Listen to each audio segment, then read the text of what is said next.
normal operation ng fan, kapag naka-idle ka, pinastart mo yung makina, hindi ka pa nag-on ng aircon ha, wala pang on ng aircon.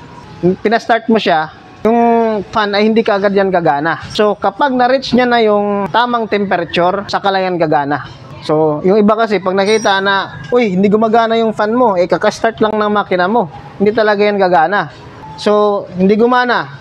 Pag na-reach niya na yung temperature, iba-iba kasi yung temperature iba-iba, may 100 degrees plus, 90 plus, so iba-ibang model, iba-iba yung specified temperature.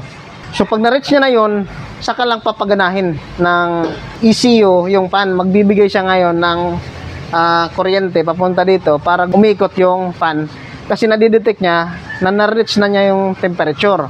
Mag-overheat ka pag hindi gumana. Kapag na-reach niya na yung temperature na yun, magko-cool down yung temperature ng makina. So, ma-reach na naman yung pinakamababa, ika-cut off na naman ng ECU yung fan.